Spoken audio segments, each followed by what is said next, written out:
Las reformas a la Administración de Justicia en Guatemala están en constante análisis por la importancia que merece para los ciudadanos del país. En la actualidad se habla mucho de la necesidad de realizar reformas al sector justicia. Pero antes de levantar la mano para decir que sí, porque todo mundo hace lo mismo, debemos tener claro de qué se trata, para qué y por qué se habla del tema, quién presiona y cuál es su objetivo. El catedrático universitario y analista político Antonio Melgar se refiere a la necesidad de las reformas. Yo creería que dentro del contexto social es necesario empezar a reformar las condiciones en las cuales se ejerce justicia aquí en Guatemala. Y entonces son importantes que ese modelo del sector justicia empiece a tener otros engranajes nuevos que le van a dar de por sí una idea ideal para generar justicia pronta y cumplida, como lo manda la Constitución. El profesional también se refirió al ejemplo claro del por qué deben ocurrir los cambios, los escándalos de corrupción destapados por el Ministerio Público. Nuestro sistema no estaba preparado para esto. O sea, tenemos que preparar un sistema para esto, pero no estamos preparados. Entonces, el riesgo es ese. El riesgo es que cuando uno acuda a pedir justicia no la encuentre. Ese es el gran riesgo que tienen los guatemaltecos si las reformas al sector justicia no son las adecuadas, ni las viables, ni las que todos los guatemaltecos queremos. ¿Por qué? Porque si yo no tengo justicia no voy a tener paz. También hay que hablar de la presunción de inocencia.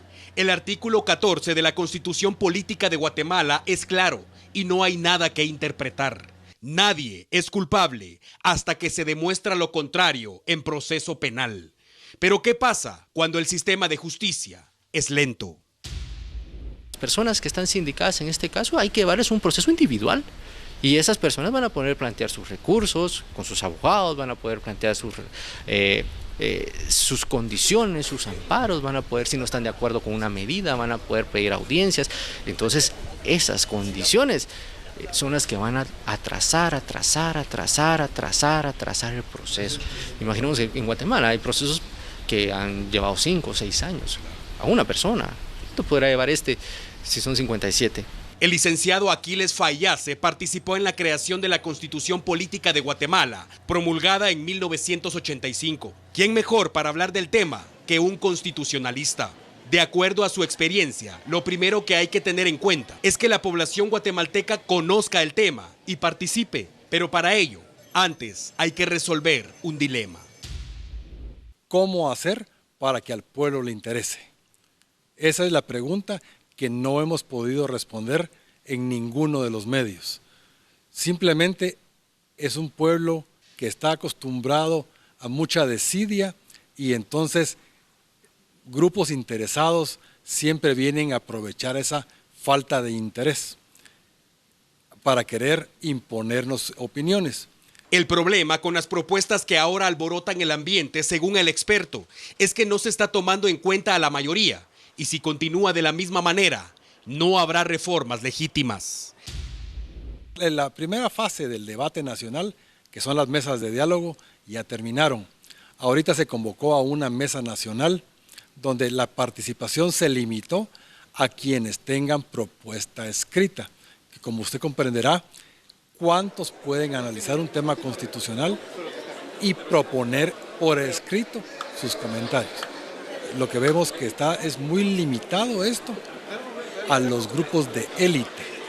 Los grupos sociales, campesinos, no están teniendo la capacidad de organizarse a ese nivel.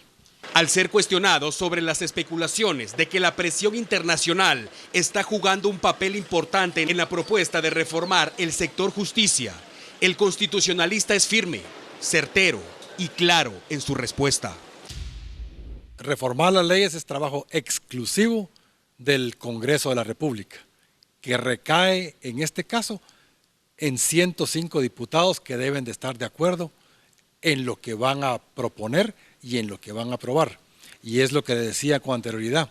Es en estos momentos donde el verdadero liderazgo político se debe demostrar, no teniendo ningún temor a que defender los intereses del pueblo de Guatemala es su primordial deber y por eso fueron electos. Finalmente, para que se realice una reforma constitucional, Hace falta que usted, amigo televidente, su vecino, el panadero, el político, el carnicero, el empresario, el periodista, el mecánico, el deportista y el religioso, por mencionar solo algunos, y que nuestra voz sea tomada en cuenta.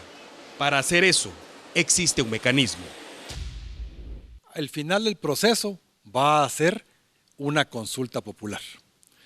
En la consulta popular, el pueblo tendrá que manifestar varias cosas. Primero, su interés por el asunto. El interés se va a manifestar con la presencia en las urnas. Segundo, su anuencia o no, lo que se va a manifestar a través de decir un sí o un no. Debemos de recordar que la consulta popular debe, además de ser legal, debe también ser legítima. Y para que sea legítima, necesitamos contar con el 50% de participación popular en la votación.